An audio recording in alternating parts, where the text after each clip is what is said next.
Assalamualaikum warahmatullahi wabarakatuh. Salam sejahtera untuk kita semua, salam sejahtera untuk seluruh saudara-saudaraku sebangsa dan setanah air dimanapun Anda berada. Para hadirin, para pemirsa yang berbahagia, kembali lagi bersama dengan saya Abdul Aziz Jazuli di channel ini.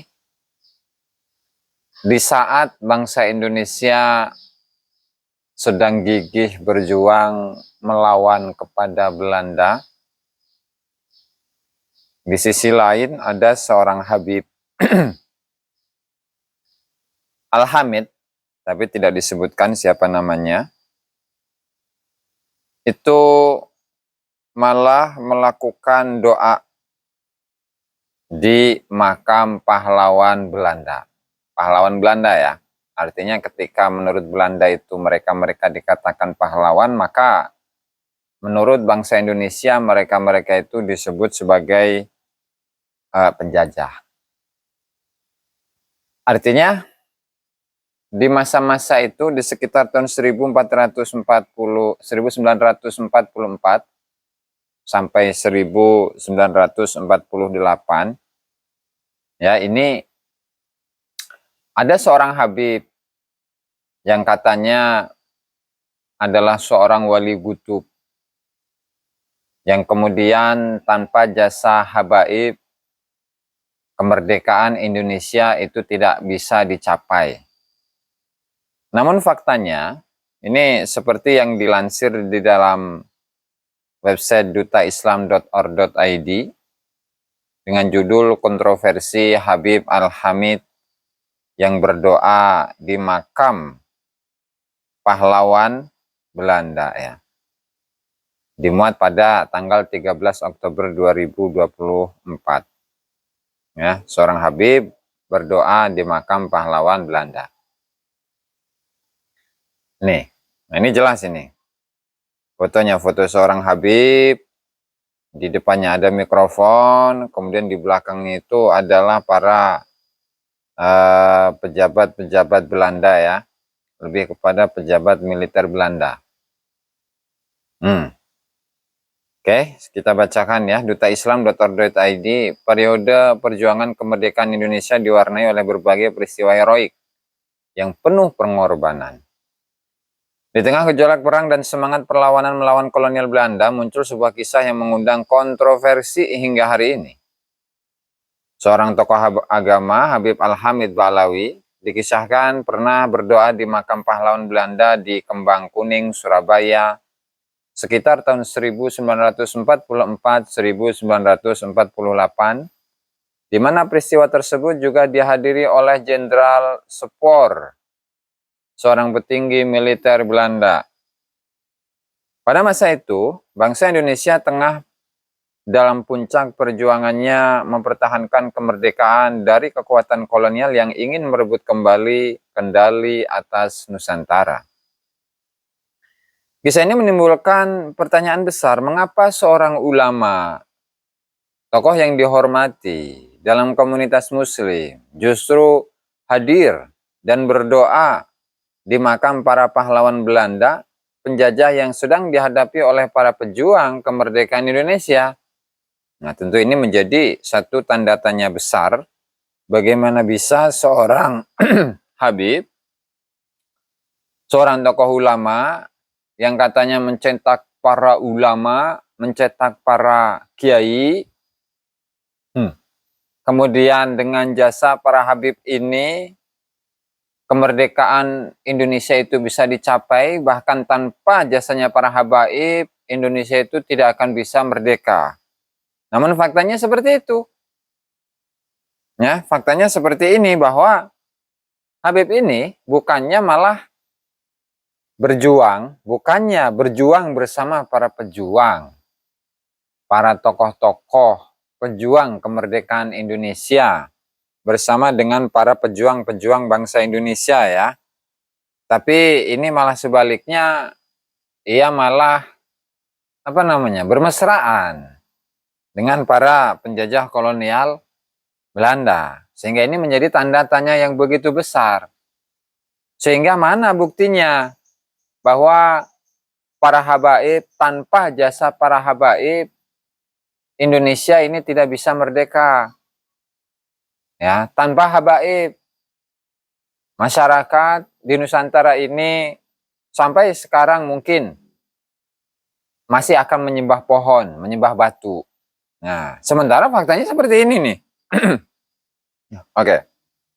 Dalam konteks sejarah, tindakan ini bisa dianggap sebagai sesuatu yang bertentangan dengan semangat perjuangan bangsa. Seperti diketahui pada tahun 1944 hingga 1948, Indonesia berada di masa-masa kritis pasca proklamasi kemerdekaan 1945. Para pejuang kemerdekaan terus berjuang di medan perang melawan Belanda yang mencoba merebut kembali kendali atas Indonesia melalui serangkaian agresi militer.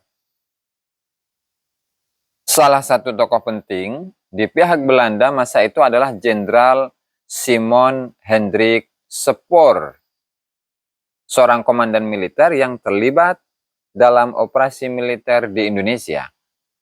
Pada saat yang sama, banyak rakyat Indonesia termasuk ulama dan para santri mengangkat senjata dan berjuang di berbagai medan pertempuran untuk mempertahankan kedaulatan negeri ini.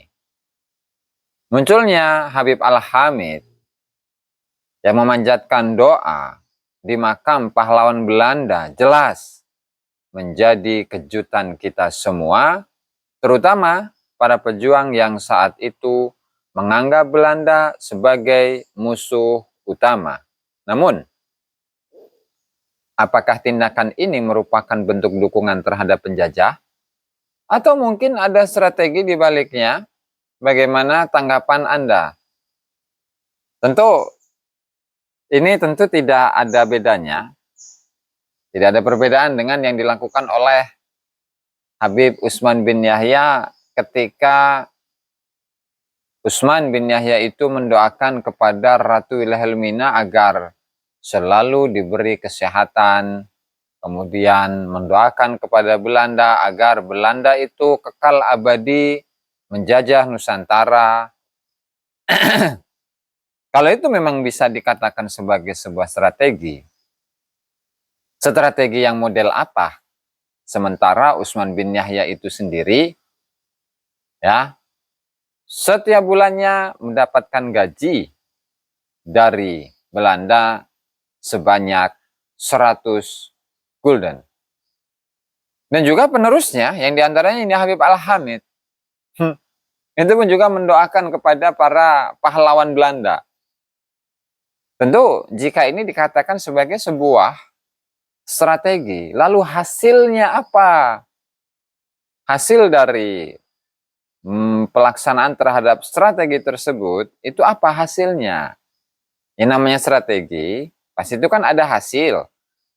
Nah, misalkan seperti yang dilakukan oleh Habib Abdurrahman Az-Zahir, yang dia ini menerima gaji seumur hidup sebanyak 30.000 gulden dengan berkhianat kepada masyarakat Aceh saat itu, yang kemudian dia itu dilarikan atau kabur ke kota Jeddah dengan menerima gaji 30.000 gulden seumur hidupnya, ya, yang kemudian membocorkan informasi-informasi rahasia sekiranya bangsa Indonesia ini bisa dikuasai, bisa ditundukkan, bisa ditaklukkan oleh kolonial Belanda.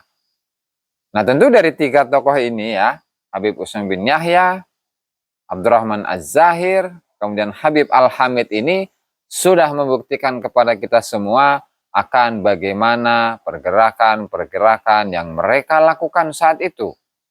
Sehingga kita bisa menyimpulkan dari mana kemerdekaan Indonesia yang diklaim itu merupakan jasa-jasa dari para habaib. Bahkan yang lebih parah daripada itu, jika tanpa jasa para habaib, Indonesia itu tidak akan merdeka. Itu adalah suatu ungkapan yang bertentangan dengan data bertentangan dengan fakta. Wallahul muwaffiq ila aqwamit thoriq. Wassalamualaikum warahmatullahi wabarakatuh.